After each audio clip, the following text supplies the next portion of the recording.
What up, Hope Biscuits? It's your girl Skitten, back at it again, here with my husband. I don't know why he's holding Jack Link's Teriyaki Jerky Chew. I'm going to ignore it. I'm going to act like it's not there. First and foremost, I hope you guys are doing well. I hope you guys are staying safe and sanitized. What are you doing? Our meat. Why is that a thing? Mm-hmm. Meat dust. Who wants to eat that? Who? You know what? Mm-hmm. Today we are here to watch. I almost said Internet Historian. We did watch Internet Historian. It's over on Chavezz's channel. Make sure you go ahead and check it out. Sunday night. Today we are here to watch Casual Geographic. Yeah. Previously known as Hood Nature. Everybody's favorite black geologist.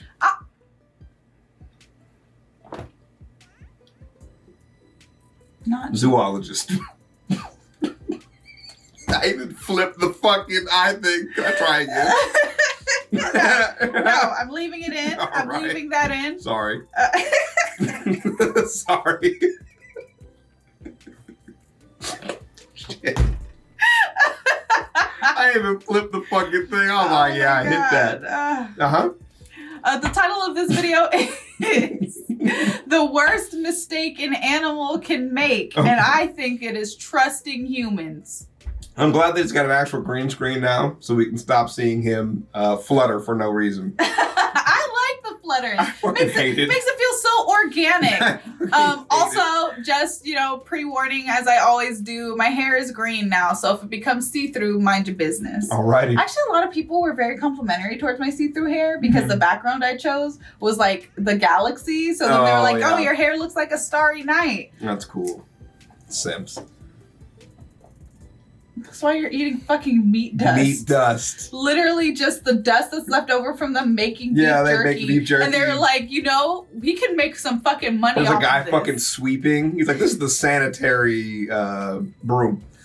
That's disgusting. Picking off the bristles, 3, 2, 1. Let's talk about Freya.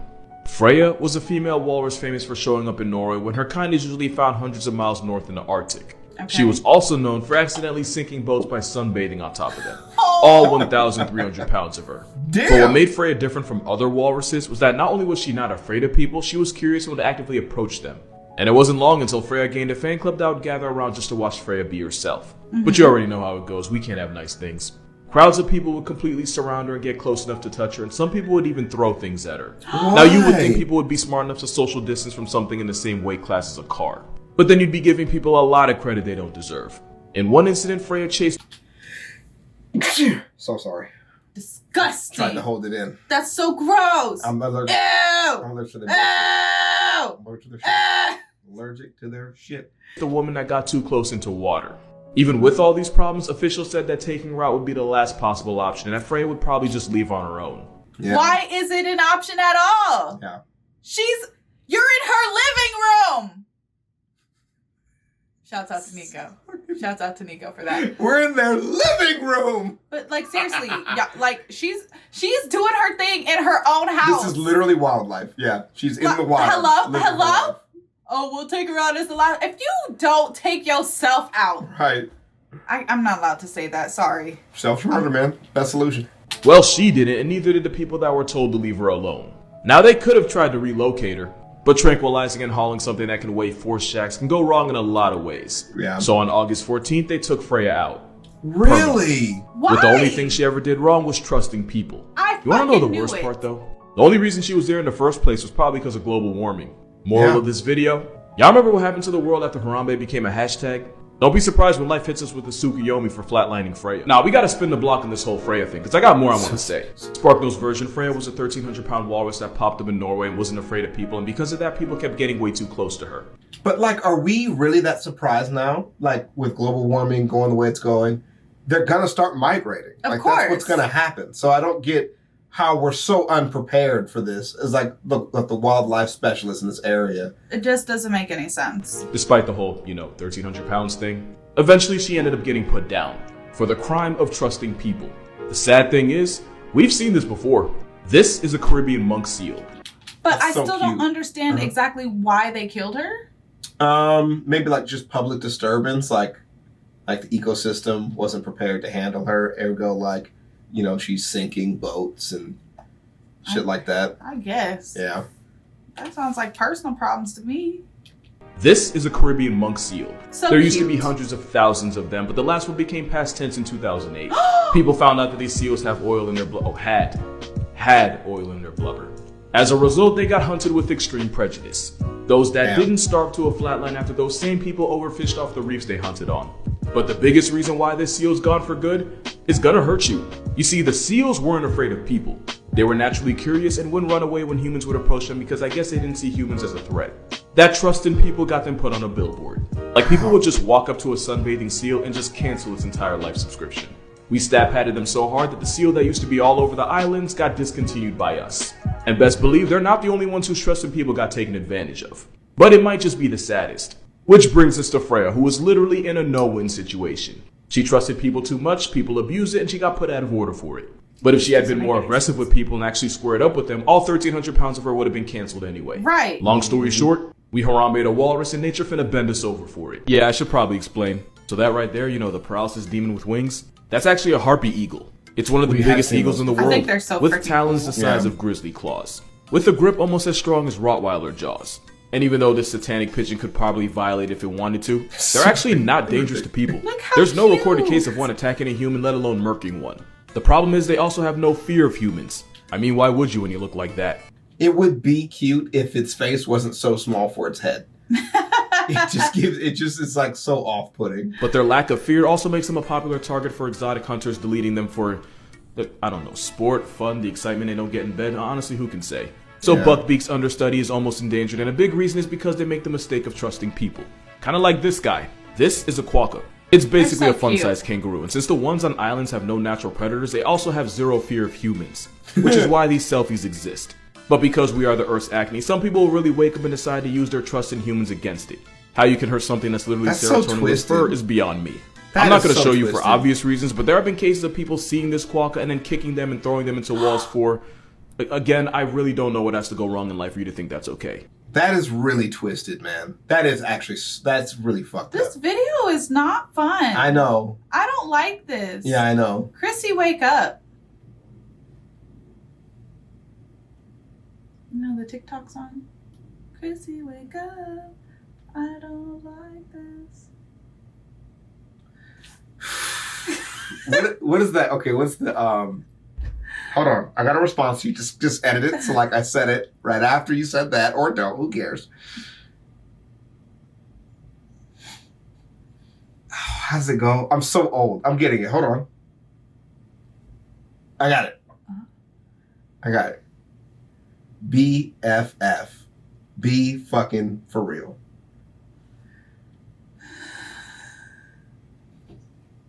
That's how it goes? No. Oh, how's it go?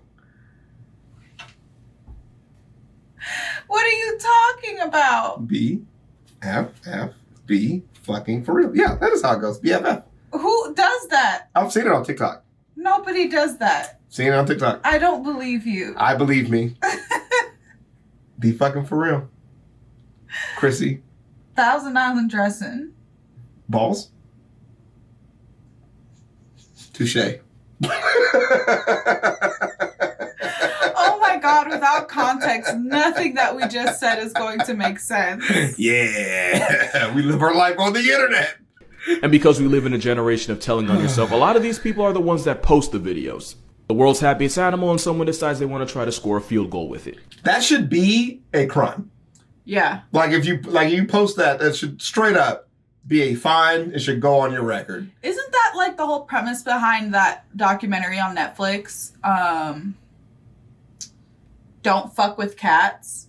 I've never seen it, but I would hope that somebody would put out a PSA that if you just torture animals and post videos, you should have a criminal record. I think that was the whole thing. I didn't watch it, but it was like somebody posted videos of them like messing with cats, and like people like found out who they were and like hunted them down, and like it was like a whole thing.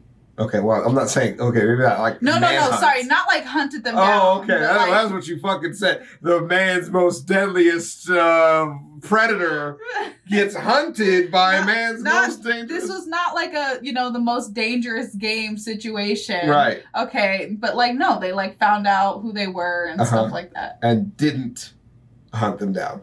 I mean, there were no bows or spears involved. Okay. Torches, though. Little tiki torches. We're marching for the right thing, finally. Like, why would you be racist when people do this? You could spend your time just doing this instead. You know what I'm saying? Like, yeah. Whole time, the only thing the Quokka ever did wrong was assume it was safe to be around people. I know one thing, though. I'm so, like... He was like, I know one thing, though. And I was like, bitches, they come, they go. Saturday through Sunday. When we watch sad things, we do this, by the way. Like, we don't like to just sit in sad videos. We like to liven it up a bit. I can't. This is depressing. I can't. I know one thing, though. Y'all wouldn't try it with his big homie. We're going to talk about animals that we've done dirty. Then I don't think any of them has a worse extinction story than this one right here. Yeah. This is a thylacine, but you probably know it as a Tasmanian tiger. Even though it's a marsupial, meaning it has more in common with kangaroos, koalas, and the devil than an actual tiger. Why it looks like nature tried to redraw tigers blindfolded is because of convergent evolution. Comedy. And long story short, convergent evolution is just two people coming up with similar answers to the same test. Anyway, the Tasmanian tiger was an apex predator, meaning if you ever wanted to call Australia or Tasmania home, you'd have to pay property taxes to the thylacine. Its downfall started the second settlers touched down in its area code and started colonizing the hell out of them. Not only did these settlers start gentrifying their home, they also air Ubered a bunch of European-born diseases that the thylacine was not ready for. But what really did them in was the Tasmanian government straight up putting bounties on their heads. People were actively encouraged to take the Tasmanian tiger off the census, which meant hunters dropping career highs on their numbers just to feed their families. It also didn't help that when settlers first came on the scene, a new challenger came with them. The introduction of dingoes by settlers just meant more competition. And if they didn't help drive the thylacine to oblivion, they certainly didn't make life any easier. Farmers didn't take any pity on them, as they would murk thylacines on site to protect their livestock. To add insult to genocide, we now believe that the thylacine's jaws were actually too weak to kill the sheep they were accused of taking. So we pretty much racially profiled them to extinction. And to make it worse, because even nature decided to get its licks in. Some researchers believe that the sheep deaths that the thylacine got blamed for were actually caused by dingoes. Which makes more fucking sense. I was about to say, well, you've heard the phrase, a dingo ate my baby. Oh no, a dingo ate my baby. That was a god.